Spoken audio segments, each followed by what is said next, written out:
लो बेटा, देखो जो हमारा चैप्टर शुरू हो रहा है, ये चैप्टर है हमारा पी ब्लॉक एलिमेंट।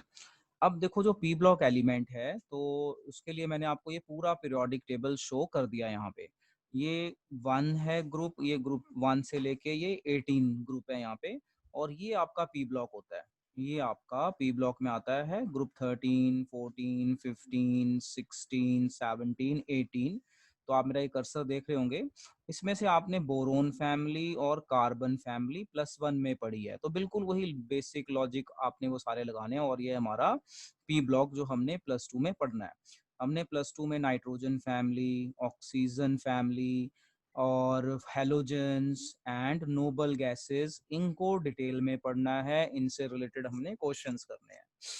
अब इस चैप्टर को समझने के लिए हमें कुछ बेसिक चीजें चाहिए, तो वो बेसिक चीजें मैं आपको समझाऊंगा, तभी इस चैप्टर को हम समझ पाएंगे। तो आज का जो हमारा लेक्चर है, इसमें हम बिल्कुल बेसिक चीजें करने वाले हैं, जिसकी मदद से हम इस चैप्टर को बहुत ही अच्छे से और डीप में समझ सकते हैं।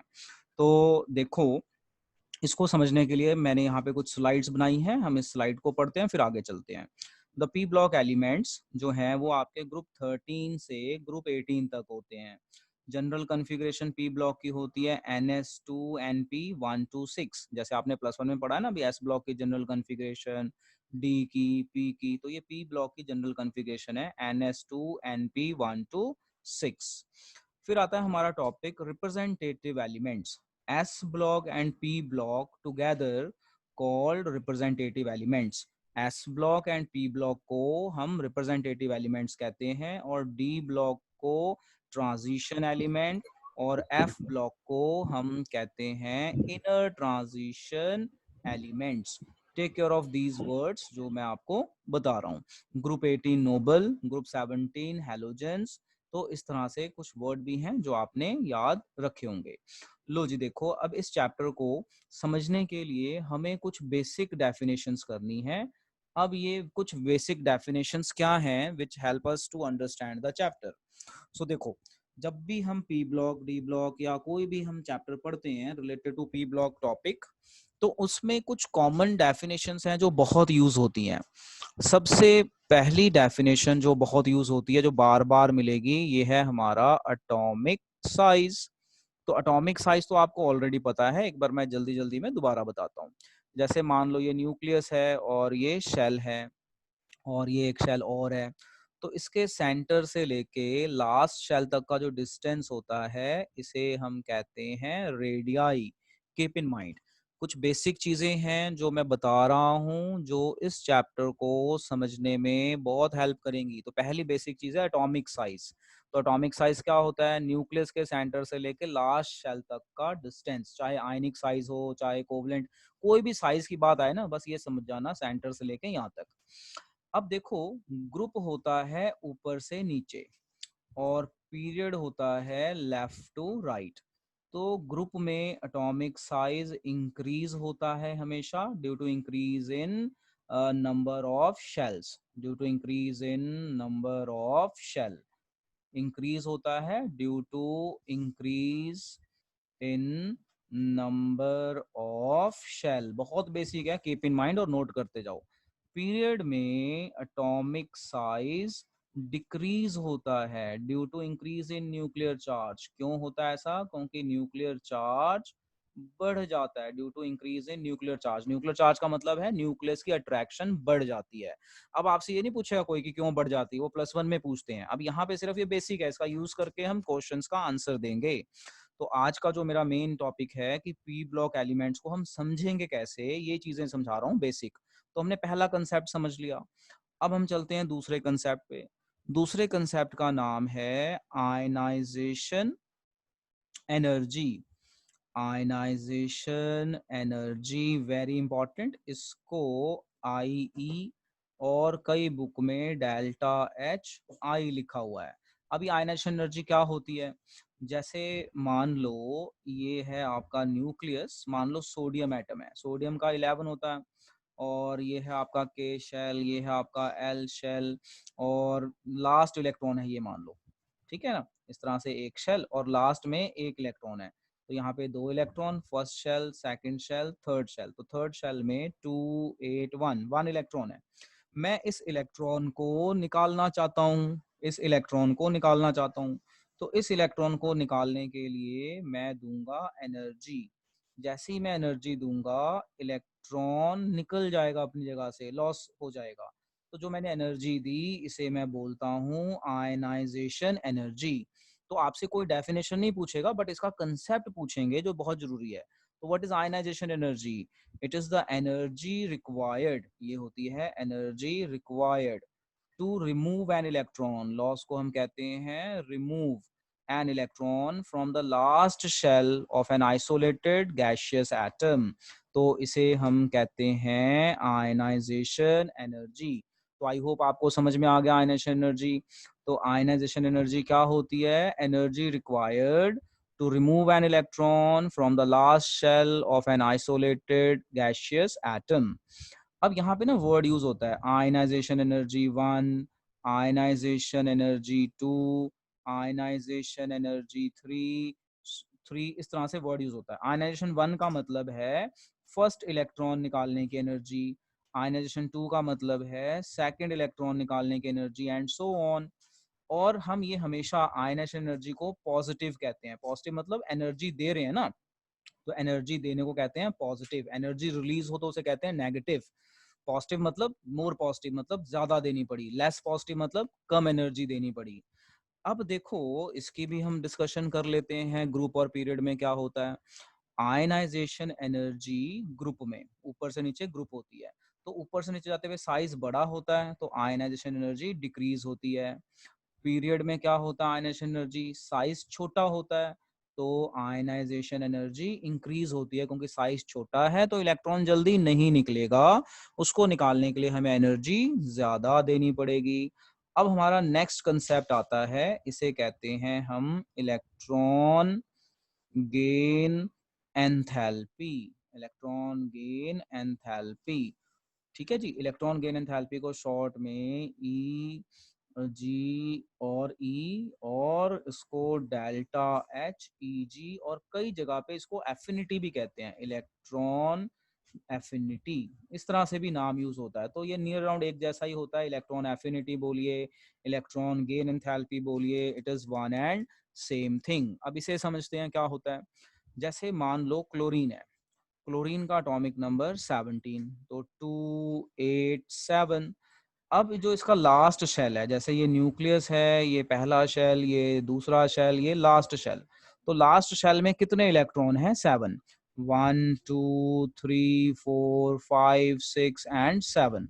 अगर आप इसे एक इलेक्ट्रॉन गेन करवाएं, आप अगर इसे एक इलेक्ट्रॉन गेन करवाएं, तो ये एनर्जी लॉस करेगा। ये क्या करेगा? Energy loss.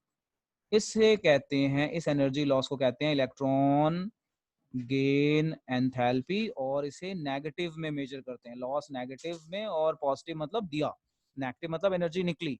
तो बस अब डेफिनेशन क्या बनी, देखो बड़ी इजी डेफिनेशन बनी। It is the energy required, required नहीं रिलीज्ड, लॉस को कहते हैं रिलीज्ड, लॉस को हम कहते हैं energy released. So just take care, energy released, loss मतलब एनर्जी रिलीज्ड।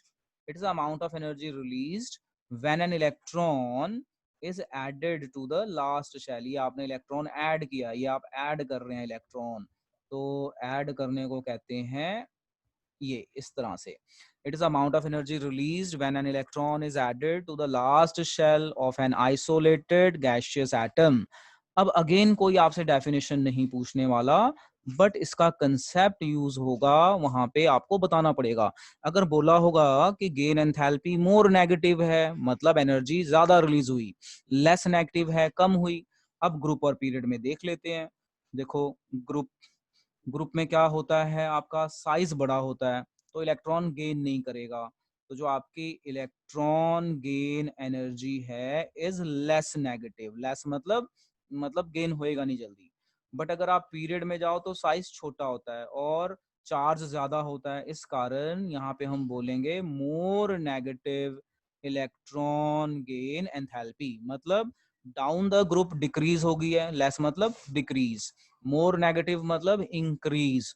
तो इस चीज को आप ध्यान रखना। बच्चे कहाँ पे कंफ्यूज होते हैं क्वेश्चन जब आते हैं पेपर में, तो वो इन वर्डिंग्स में ही कंफ्यूज होते हैं, लेस नेगेटिव, मोर पॉजिटिव, इनका मतलब। तो पॉजिटिव मतलब देना, एनर्जी दी, मोर पॉजिटिव मतलब ज्यादा दी, है ना। मोर नेगेटिव मतलब एनर्जी निकलना, मोर नेगेटिव मतलब ज्यादा एनर्जी निकली, लेस नेगेटिव मतलब लेस एनर्जी निकली। तो ये सारे कंसेप्ट हैं जो इस चैप्टर में यूज होने वाले हैं। तो अगला हमारा बेसिक कंसेप्ट बनता है, तो आप देख लो मैं आज आपका बेस बना दूंगा इसमें, और बेस बन गया तो आप बहुत आराम से कर पाओगे। अगला टॉपिक है हमारा इलेक्ट्रोनेगेटिविटी। इलेक्ट्रोनेगेटिविटी क्या होता है? इलेक्ट्रोनेगेटिविटी होता है tendency of an atom, definition इसकी मैं लिख देता हूं, ये बहुत यूज होएगा। Tendency of an atom to attract shared pair of electrons towards itself. Very important. Tendency of an atom to attract shared pair of electrons towards itself. जैसे HCl है, तो HCl में Cl जो है ना दोनों इलेक्ट्रॉन को अपनी तरफ खींच लेता है, तो ये नेगेटिव हो गया और ये पॉजिटिव हो गया।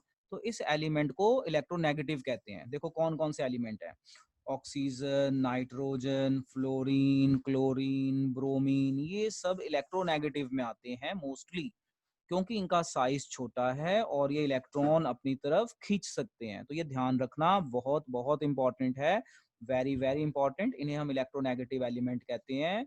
और इलेक्ट्रोनेगेटिव वो होता है जो इलेक्ट्रॉन्स को अपनी तरफ खींच सकता है बॉन्ड में, जिससे पोलराइजेशन हो जाए, मतलब सेपरेशन ऑफ चार्ज हो जाए। जस्ट कीप इन माइंड, बहुत बहुत इंपॉर्टेंट कंसेप्ट है। इलेक्ट्रोनेगेटिविटी और गेन एंथैल्पी एक जैसा ही बिहेव करते हैं, तो इसका ट्रेंड भी एक जैसा ही आपको मिलेगा। Very very very very important. अब हम इस चैप्टर में जैसे ही पढ़ेंगे और आगे, तो इस चैप्टर में हमें एसिडिक करैक्टर, बेसिक करैक्टर, इस तरह की भी बहुत सारी चीजें मिलने वाली हैं। तो अब हमें वो भी पता होना चाहिए भाई एसिडिक करैक्टर और बेसिक करैक्टर क्या होता है। तो अब आपको हम रिवाइज करा दें। देखो अगर आपसे कहीं क्वेश्चन में पूछ लें भाई ये वाली चीज एसिड है, बताओ क्यों है, तो जब भी कभी आपसे ये पूछ लें भाई ये वाली चीज एसिड है, तो उसकी दो पॉसिबिलिटी हो सकती है। पहली पॉसिबिलिटी है लॉस ऑफ H प्लस तो नहीं हो रहा। अगर कोई मॉलिक्यूल H प्लस लॉस करेगा तो वो एसिडिक नेचर में होता है। एसिड तो ये होता है ना which can form H plus. अच्छा, दूसरा होता है अगर गेन ऑफ इलेक्ट्रॉन कोई कर ले, गेन ऑफ इलेक्ट्रॉन, तो ये भी आपका एसिडिक करैक्टर है। Loss of hydrogen is your acidic character. Gain of Lewis acid पढ़ा ना आपने, Lewis acid, Lewis base. So Lewis base होता है which can donate pair of electron, and Lewis acid होता है which can accept pair of electron. तो ये Louis के हिसाब से हो गया और ये आपका अर्हेनियस के हिसाब से हो गया। तो जब भी कोई क्वेश्चन में आपसे पूछा हो भाई ये वाली चीज एसिड है, क्यों है ये वाली चीज एसिड, या ये वाली चीज बेस है, क्यों है, तो आपने इन दो फैक्टर्स को देखना है। इसी तरह से अगर कोई आपसे पूछ ले बेस के बारे में, भाई ये वाली चीज बेस है, ये वाली चीज बेस नहीं है, तो मैंने इसको और लिख दिया, या ये रीजन होगा। तो बेस में भी आपके दो रीजन है, या तो हो सकता है लॉस ऑफ OH आयंस हो रहे हों, या फिर हो सकता है second reason gain of electron हो रहा हो, generally pair of electron. Pair of electron यहाँ पे भी, सॉरी नॉट गेन, यहाँ पे बेसिक मतलब loss of pair of electron, यहाँ पे gain of pair of electron. अब मैं एक क्वेश्चन करवा देता हूं इसी के ऊपर, जिससे आप इस कंसेप्ट को बहुत ही इजीली समझ पाएंगे। तो मैंने आपको अब ना ये बेसिक कंसेप्ट समझा रहा हूं, अगर ये बेसिक कंसेप्ट आ गए तो फिर चैप्टर आपको बहुत बहुत इजी लगेगा। देखो क्वेश्चन है कि NH3 इज लुइस बेस, ये आपका पी ब्लॉक से रिलेटेड है, Lewis base why, Lewis base why. बड़ा इंटरेस्टिंग क्वेश्चन है क्योंकि मैं बेसिक कंसेप्ट कवर कर रहा हूं। अब देखो जब भी, पहली बात तो जब भी कोई मॉलिक्यूल देंगे ना, तो आप स्ट्रक्चर बनाइए। कह रहा है बेस, बेस के दो रीजन हो सकते हैं, एसिड, एसिड के दो रीजन हो सकते हैं, तो हम इसकी स्ट्रक्चर बनाते हैं।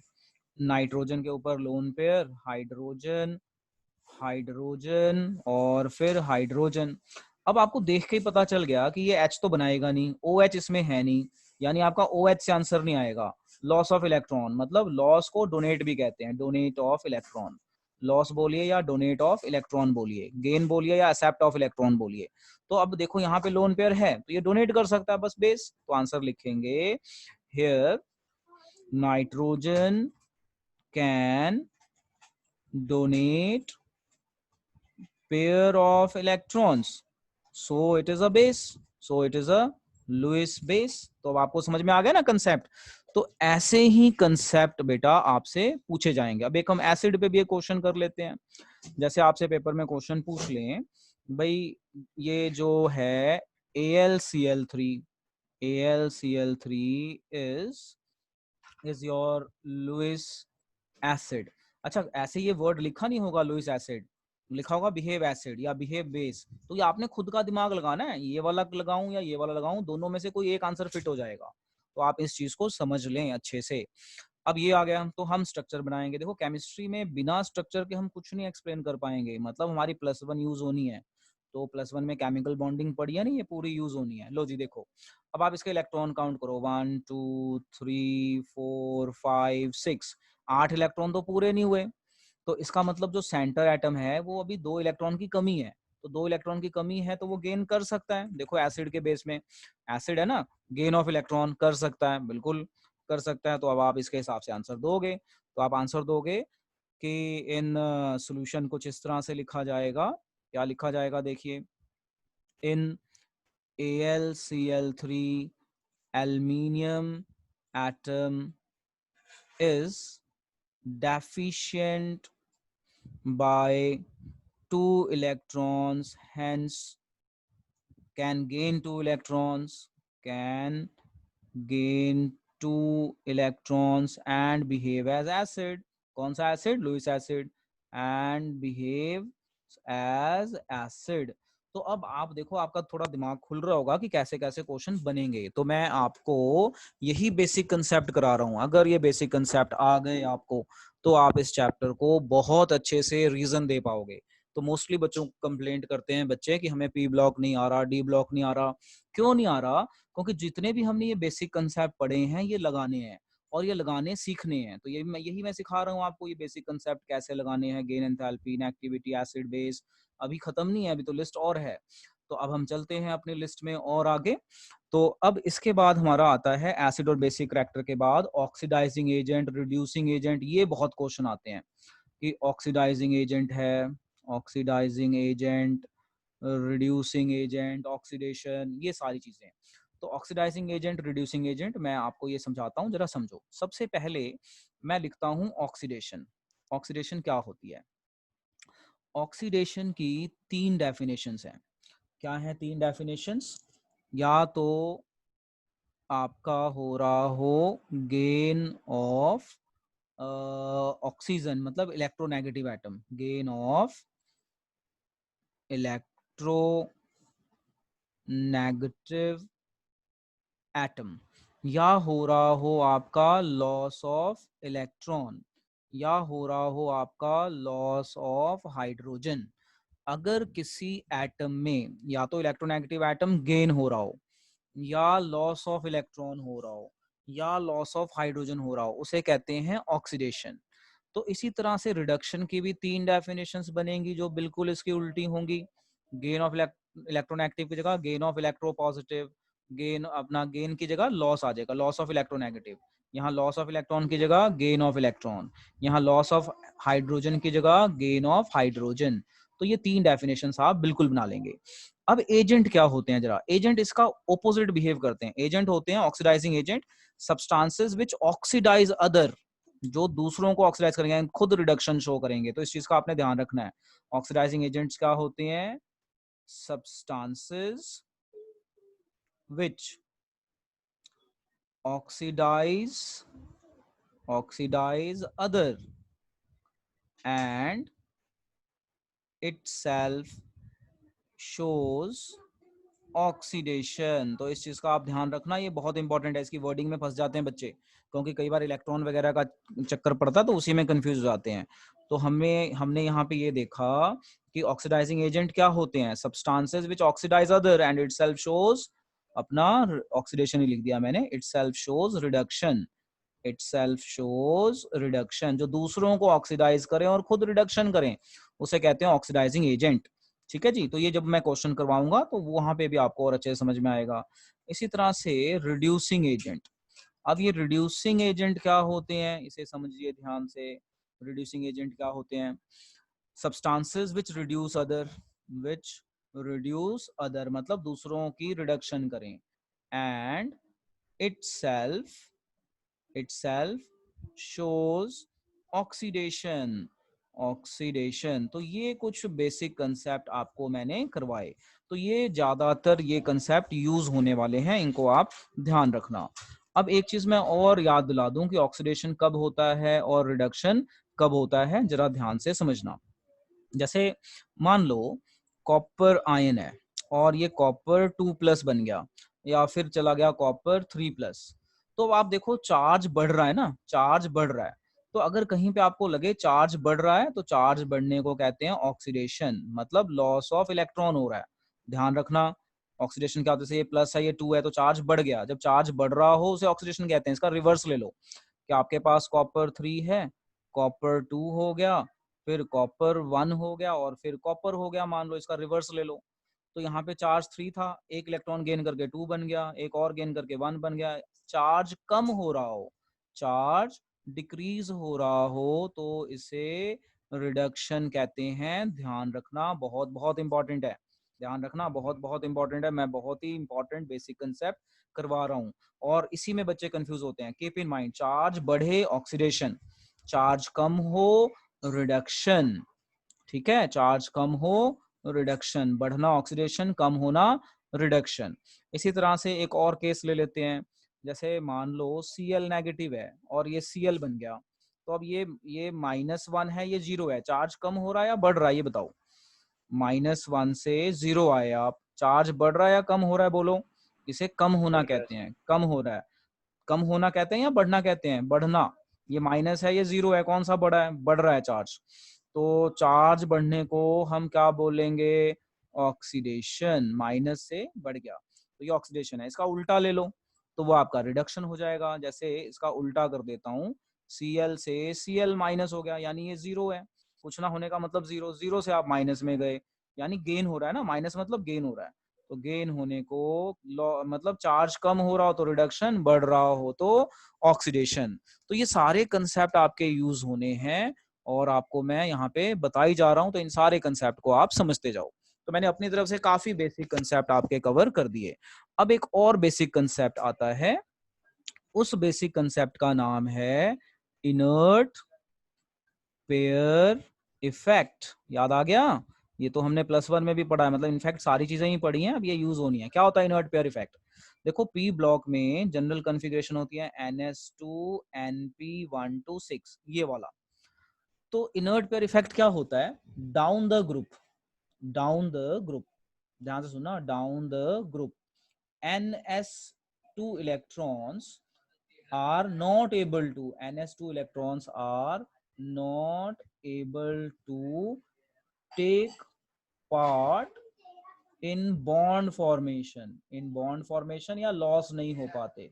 इस कंसेप्ट को हम कहते हैं अपना इनर्ट पेयर इफेक्ट। और इससे भी रिलेटेड बहुत सारे क्वेश्चन आपने +1 में पढ़े और ये बहुत यूज होता है, बहुत। What is inert pair effect?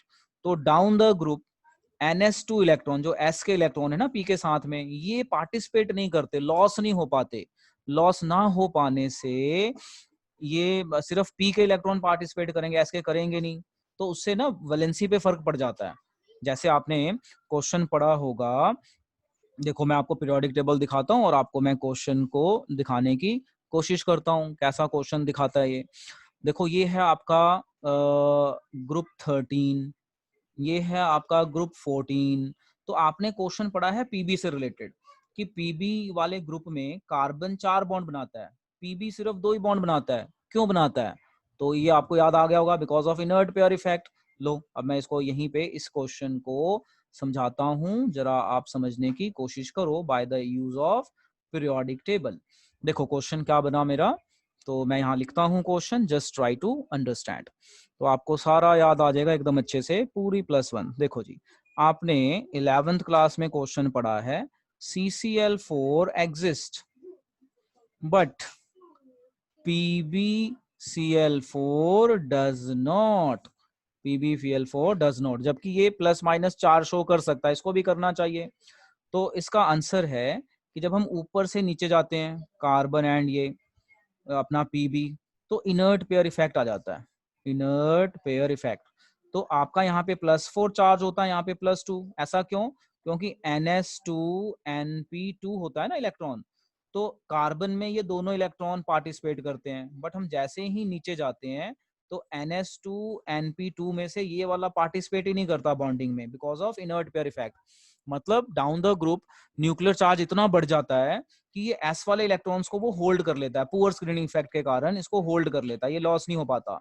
तो जो आपका Pb4+ की जगह क्या बनता है, Pb2+। तो अगर Pb2+ बना और वो Cl से कंबाइन करेगा तो ये PbCl2 बनेगा, ना कि PbCl4। I hope I am clear कि आपको क्या होता है इनर्ट पेयर इफेक्ट। तो इस तरह के बहुत सारे क्वेश्चन +2 में भी आएंगे, ये सेम कंसेप्ट। तो मैंने यहाँ स्टार लगा दिया, very very important. So what is inert pair effect? Down the group due to poor screening effect, down the group due to poor screening effect, the NS2 electrons are not able to take part in bond formation called inert pair effect। और इस पे मैंने ये question बताया आपको। एक और question अगर याद दिलाऊं तो ये था BCl3 exist but TlCl3 does not। तो ये भी एक क्वेश्चन आपको याद आ गया होगा। तो ये भी बड़ा इंटरेस्टिंग क्वेश्चन था आपका।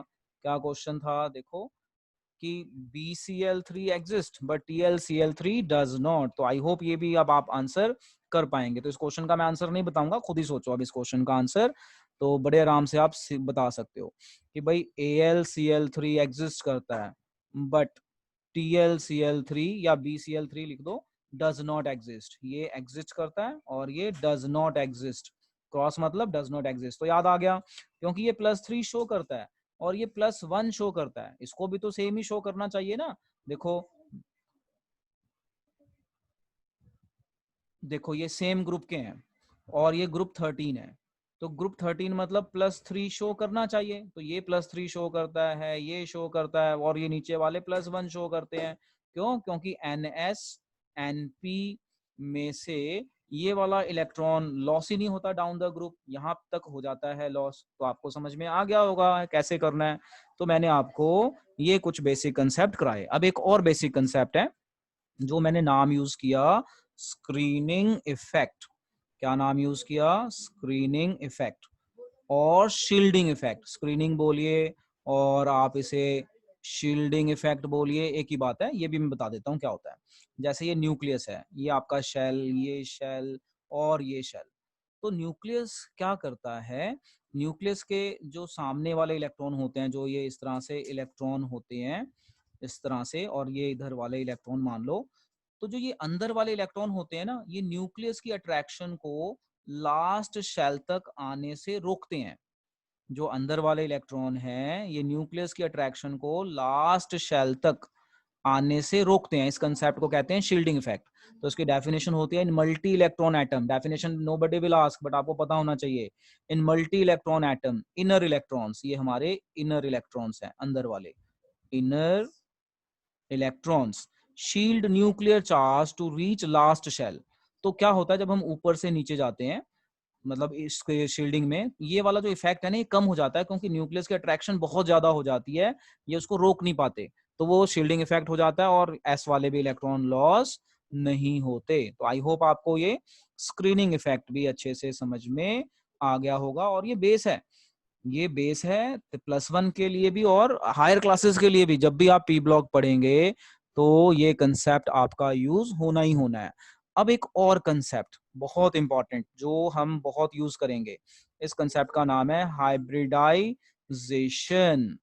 अब यहाँ पे कोई डिटेल नहीं पूछेगा आपसे हाइब्रिडेशन बताओ, बट इसका यूज होगा। देखो कैसे हाइब्रिडाइजेशन, sp होती है, sp2 होती है, sp3 होती है, sp3d होती है, sp3d2 होती है।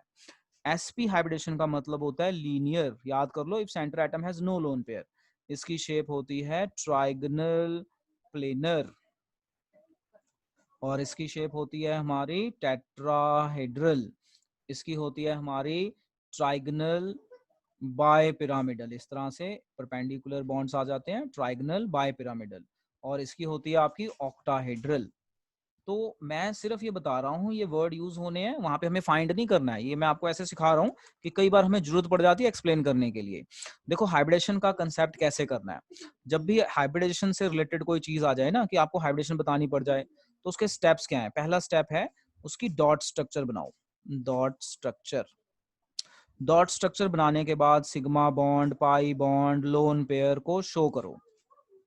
शो करने के बाद sigma bond and lone pair को काउंट करो। पाई को इग्नोर करना है, पाई बॉन्ड को इग्नोर करना है। उसके बाद आप काउंट करो, टोटल चेक करो। अगर आपका टोटल 2 आता है तो हाइब्रिडेशन sp है। अगर टोटल 3 आता है तो हाइब्रिडाइजेशन sp2 है।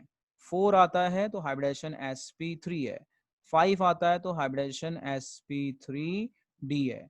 और 6 आ जाए तो ऑक्टाहेड्रल sp3d2। अब सेंटर एटम पे अगर लोन पेयर होगा तो रिपल्शन करके शेप चेंज हो जाएगी। इस पे मैं एक क्वेश्चन करवा देता हूँ। जैसे मान लो NH3 का मैंने बोला मुझे हाइब्रिडेशन बताओ, और हाइब्रिडेशन हमेशा सेंटर एटम की होती है। मैंने बोला NH3 की हाइब्रिडेशन बताओ, तो ये स्टेप है जो आपके माइंड में होने चाहिए। डॉट स्ट्रक्चर, फटाफट डॉट स्ट्रक्चर बना लेंगे, बना ली हमने डॉट स्ट्रक्चर। इसके बाद क्या है, सिग्मा पाई काउंट करना है, तो सिग्मा सिग्मा सिग्मा, तो पाई बॉन्ड तो है ही नहीं, 0, लोन पेयर 1, और सिग्मा इज 3। टोटल कितना आया बताओ, टोटल कितना आया, बोलो टोटल कितना आया, 4। तो 4 आया तो इसकी हाइब्रिडेशन क्या हुई, sp3। यस, तो इसी तरह से आप फाइंड कर सकते हो। ले एक और एग्जांपल कर लेते हैं। मान लो पेपर में आ गया PCl5, और ये बहुत कॉमनली आता है। अब इसकी हाइब्रिडेशन, तो इसकी स्ट्रक्चर बनाओ, 1 2 3 4 5, Cl Cl Cl Cl Cl, sigma sigma sigma sigma sigma, इसमें लोन पेयर और पाई होता नहीं, तो पाई होता नहीं, लोन पेयर सेंटर एटम पे होता नहीं, सिग्मा 5। तो टोटल कितना आया, 5। 5 आया तो हाइब्रिडेशन क्या होगी, टेबल देख के बताओ क्या होगी हाइब्रिडेशन, sp3d। याद आ गया ना, sp3d। इसे ट्राइगोनल बायपिरामिडल कहते हैं, और ये एक्सियल बॉन्ड है, ये भी याद आ गया होगा एक्सियल बॉन्ड। +1 में क्वेश्चन पड़ा हुआ है कि एक्सियल बॉन्ड लंबे होते हैं as compared to equatorial bonds. जो इक्वेटोरियल बॉन्ड है उसके मुकाबले ये लंबे होते हैं। क्यों, क्योंकि जो इक्वेटोरियल क्लोरीन है वो रिपल्शन करती है। ठीक है ना, तो इस चीज का ध्यान रखना, स्ट्रक्चर्स के ऊपर क्वेश्चन बनेगा। तो ये था हमारा सारा बेसिक कंसेप्ट जो हमें इस चैप्टर को समझने में बहुत बहुत हेल्प करने वाला है। शॉर्टकट भी सीख लो कैसे हम इसका शॉर्टकट बनाएंगे। तो मैं नाइट्रोजन से बता रहा हूँ, बाकी खुद कर लेना। जैसे नाइट्रोजन है तो N को मैंने नाम दिया नेहा, नेहा प्रिया आशा सब बिंदी लगाती हैं। तो इस तरह से मेरे को ये सिंबल वाइज शॉर्टकट याद हो गया। ये एलिमेंट न्यूली डिस्कवर है, इसका खुद बना लेना। ऑक्सीजन फैमिली को देखो कैसे याद करोगे, O को O और S मिला दो, उस से टेपो, ये भी नया लिगोडियम करके नया एलिमेंट कोई बना है, इसका प्रॉपर नेम चेक कर लेना क्या है। तो ये शॉर्टकट क्या बनेगा, उस से टेपो, यहाँ तक याद हो जाएगा, ये अपना शॉर्टकट अपने आप बना लेना। और ये आता है हमारा fluorine, chlorine, bromine, iodine, astatine, और ये टेक्नीशियम करके कोई नया एलिमेंट आया है, वो आप चेक कर लेना नाम, क्योंकि नाम हो सकता है गलत हो, क्योंकि ये मुझे भी याद नहीं हुए अभी। तो ग्रुप 17 को हम कहते हैं हेलोजन फैमिली। तो ग्रुप 17 हेलोजन है, तो ये तो हमें याद है। फिर CBI, तो उसका शॉर्टकट मैंने ये बनाया था, फिर CBI, ये नया है, आप इसको कर सकते हैं याद। फिर हमारा ये नोबल एलिमेंट्स को कैसे याद करना है, तो ये OG करके, मुझे इसका नाम नहीं पता है, ये भी न्यूली डिस्कवर करके लिखा हुआ है। तो अब देखो यहाँ पे कौन सा है, helium, neon, argon, krypton, xenon, radon. तो मैंने इसका शॉर्टकट कैसे बनाया था अपने टाइम पे याद करने के लिए, H को मैंने बना दिया हीरो, NE को बना दिया ने, औरों को इसको इकट्ठा करके बना दिया जीरो बनाया। तो इस तरह से अगर ये आपको सीक्वेंस याद हो गई ना, जैसा मैंने आपको सीक्वेंस बताई है, तो आप अपने हिसाब से बना सकते हो, जरूरी नहीं कि जो मैंने शॉर्टकट बनाया आप उसी शॉर्टकट से बना, आपको कुछ और इजी लगता है आप बना सकते हो। लो एक बार मैं दोबारा शॉर्टकट बताता हूँ। नाइट्रोजन फैमिली को किस तरह से मैंने याद किया था, नाम रख दिए थे मैंने, नेहा, प्रिया, आशा, सब बिंदी लगाती हैं या बेवकूफ बोल दो, जैसे भी करना है। उसके बाद ऑक्सीजन फैमिली, उस, ओ एस, उस से टेपो, तो हमें सीक्वेंस याद हो गई तो हम आंसर दे पाएंगे बड़े आराम से। फिर ये फ्लोरीन, क्लोरीन, ब्रोमीन, आयोडीन, ये वैसे भी याद हो जाते हैं, इसका शॉर्टकट भी है।